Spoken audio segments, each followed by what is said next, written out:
शैतान। गर्मियों की छुट्टियों में राम और लक्ष्मण अपनी प्यारी दादी और दादा से मिलने गांव गए थे। गांव का शांत वातावरण, ताज़ी हवा और चहकते पंछी उनके शहर की ज़िंदगी से एक सुखद बदलाव थे।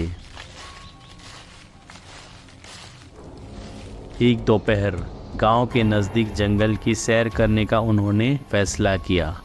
जंगल के घने पेड़ों के बीच चलते हुए उन्हें एक दृश्य ने रोक लिया। एक हिरण बेजान पड़ा था।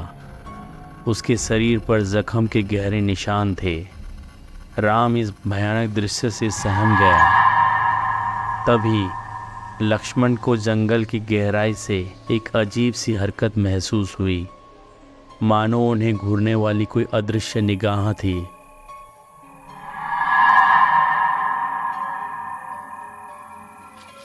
वे जल्दी से गांव लौट आए।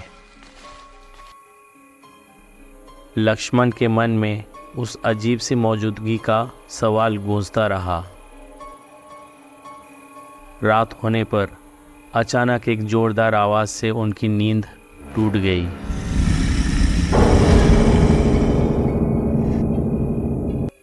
उनके घर की बिजली चली गई थी। कमरे में घना अंधेरा था। दादी के बुलाने की आवाज़ आई, जो दूसरे कमरे में सो रही थी। लेकिन उसके आश्चर्य का ठिकाना न रहा जब उसने देखा कि लक्ष्मण अपने बिस्तर पर नहीं था। दादी के कमरे में जाकर उसने बताया कि लक्ष्मण गायब है।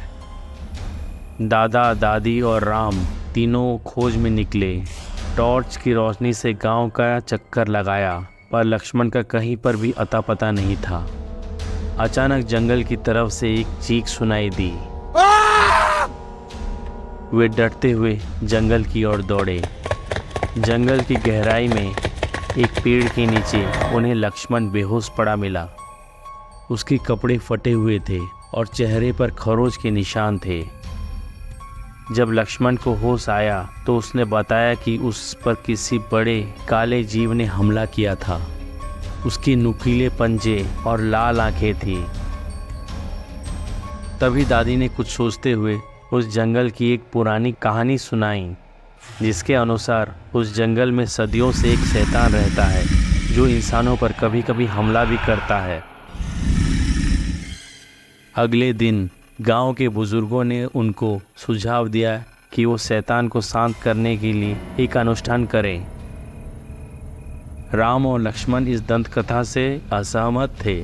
उन्हें भूत प्रेतों पर बिल्कुल भी विश्वास नहीं था, लेकिन दादी और गांव वालों के कहने पर उन्हें उस अनुष्ठान में शामिल होना ही पड़ा। अनुष्ठान के दौरान अचानक लक्ष्मण जोर जोर से हंसने लगा। उसने सबको चौंकाते हुए यह बताया कि कोई शैतान नहीं है, यह सब उसका नाटक था। उसने राम को डराने के लिए जानवर के सर पर खरोच के निशान बनाए थे और जंगल में छिपकर आवाज़ें उसने ही निकाली थी। उसने ऐसा इसलिए किया क्योंकि वो गांव में रहना नहीं चाहता था। उसे शहर की सुख सुविधाएं ज़्यादा प्यारी थी। सब लोग लक्ष्मण की शैतानी पर बहुत गुस्सा हुए। दादी निराश हुई। राम को भी अपने छोटे भाई की इस हरकत पर शर्म आई। उन्होंने गांव वालों से माफ़ी मांगी और अगले ही दिन वापस शहर लौट गए। शहर पहुंचकर कुछ दिन बाद राम को अखबार में एक खबर पढ़कर झटका लगा। उस अखबार में उसी जंगल में एक अज्ञात जानवर द्वारा कई जानवरों पर हमला करने की बात लिखी थी। उन जानवरों के शरीर पर मिले घावों के निशान बिल्कुल वैसे ही थे जैसे लक्ष्मण ने बताया था। इस खबर के बाद राम को लक्ष्मण पर शक होने लगा। वो सोच में पड़ गया कि वाकई लक्ष्मण ने उनके साथ मजाक किया था कि ये काम किसी शैतान का था।